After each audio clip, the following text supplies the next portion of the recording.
If I could give anyone a piece of advice for divorce, it would be to not do it under normal circumstances.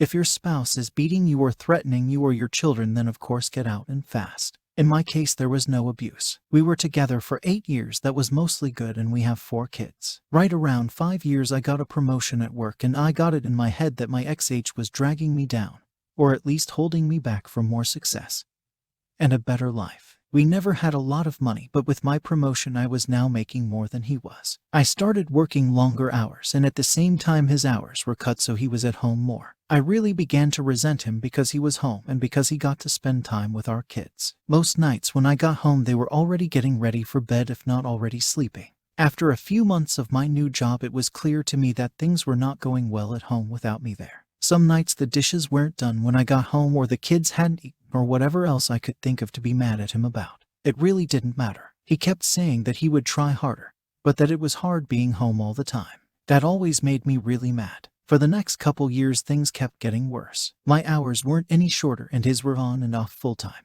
There was no convenient time for him to be working full time because of my hours.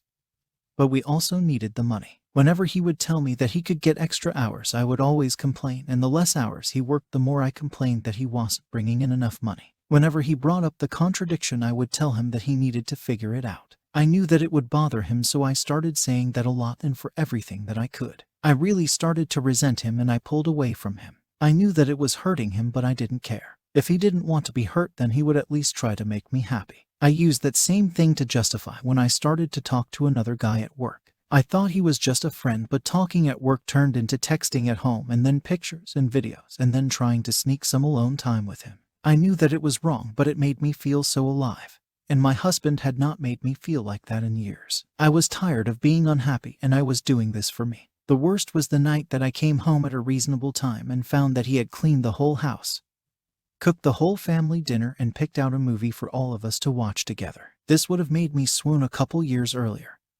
But that night I couldn't even look at him, and I pretended to be sick. I spent the rest of the night in bed while he waited on me and checked on me, and even made me different food and brought it to me in bed. It made me feel terrible. And then it made me angry that he made me feel that way, and by the end of the night I was texting with the other guy. Over the next month or two from that night, it did not matter what he did. He was wrong just for breathing most days. He would get so upset with how I was treating him, and I would just wait and egg him on into losing it because I knew it would happen eventually. After most of the fights we had, he would apologize for whatever I told him he did wrong, if there even was something. But I never did. I would usually find a way to make him feel even worse. I knew that I was right because he was wrong, and that was all that mattered to me. I even pretended that I didn't care when he found out about my relationship with the guy from work. It really destroyed me inside to see him holding back tears.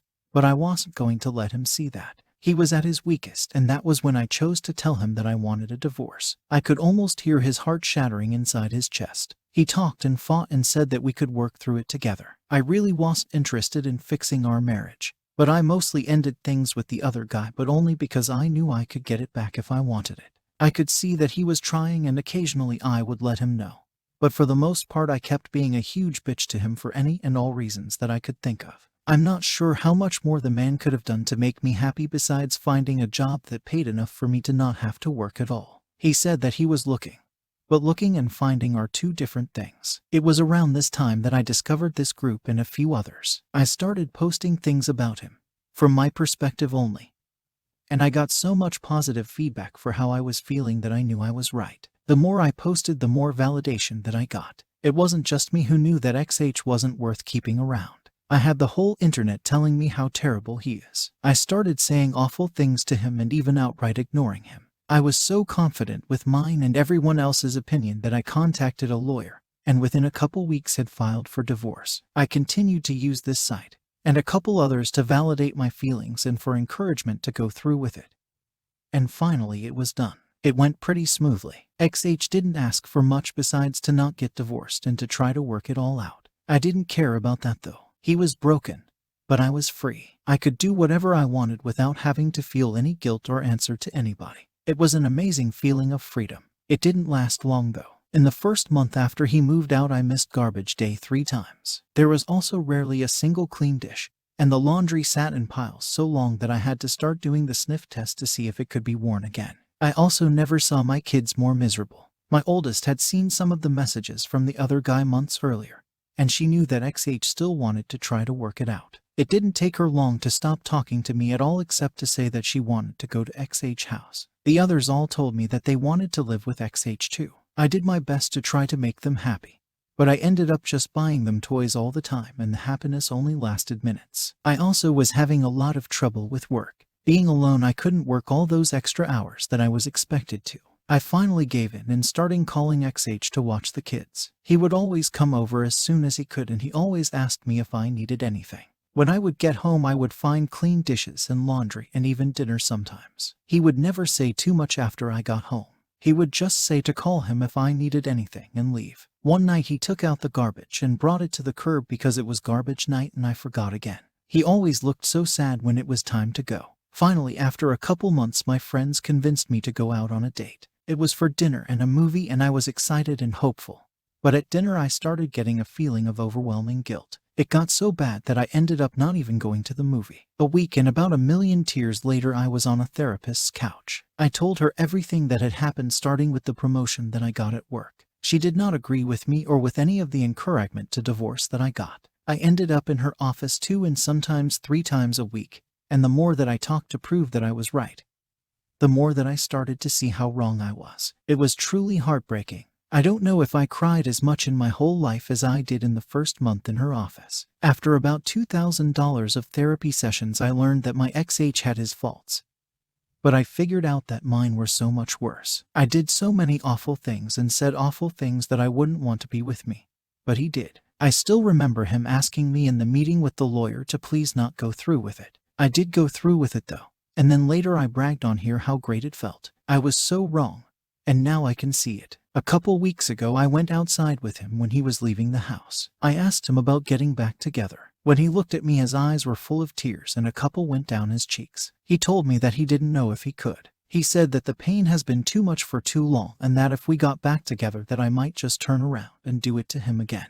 He said that he always thought that I would realize how much he loved me and stop up until I signed the divorce papers, and let out a big over-exaggerated sigh of relief. He said that hurt him more than anything else, and that he doesn't know if he can ever trust me again. I don't blame him. I destroyed a man who, looking back, was a great husband. I deprived my kids of having a great father in the house with them, and I took his kids away from him. And me, the one who pushed for the divorce expecting happiness and a life of freedom, spend all my free time sitting at home or sitting on a therapist's couch. Please don't just take the advice of anyone on this site or any other about getting a divorce. If your marriage is bad, look at yourself first and see if you can make changes. This is advice for men and women. Getting divorced is not fun. Being divorced is not fun. And seeing your husband broken and your children never happy because of your actions is the most painful experience that I can imagine. I wish all of you well and hope that you will give your marriages a second chance. Story 2. A little background. Married for 15 years. Wife left to move in with boyfriend in a different state about a year ago. We divorced as quickly after that as possible. 3 kids. I got full custody in the divorce in a state where that is very rare. So my ex shows up at my doorstep because she's leaving her boyfriend. My kids let her inside because it's mom and I haven't told them not to. I'm not sure if I should or not. My issues with their mother aren't theirs to deal with, and I want them to have as best a relationship they can with her. Anyway, she just wants me to hold her. So I hug her for a minute, and then she lets me know she's leaving her boyfriend and she wants to move back into the spare bedroom, if possible. I tell her no, it's not possible. Why doesn't she move in with her parents till she's back on her feet? She says she doesn't want her mom telling her she told her so. I just rolled my eyes and let the conversation die. I wanted to fix it for her still. It took a lot to just sit there and say nothing till she got uncomfortable enough to leave. Maybe I should have just told her to get out. I don't know. I know she can't be in my life again. Story 3. We divorced a year ago, and it destroyed me. After 12 years and 2 kids together, she cheated with a coworker. Left me for him. Everyone told me that she would regret what she was doing, but she was so cold and sure that I was the one who ended up filing. After the divorce, she bought a small house and the guy lives with her. My kids live with this man for half their lives. I really try not to think about it too much, but it sucks. I have a girlfriend I met soon after the divorce and we've fallen in love, so I stopped thinking about the ex very much. Then a few days ago I get a call from her, which is strange because we barely talk. She was asking if I was happy, saying that she has no family or support network here. She's unhappy. She missed us being a family. She asked if she would ever have a chance with me again. I would have given anything to hear those words last winter. I wanted so badly to save my family. But I've moved on, and I'm never going back. I told her no. I told her then I would always be there to help with the kids. It hurts to know she's suffering. To know she completely messed up her life for this asshole. But I'm done. The hardest thing to let go of is wanting to take care of her. And even now I just want her to be okay.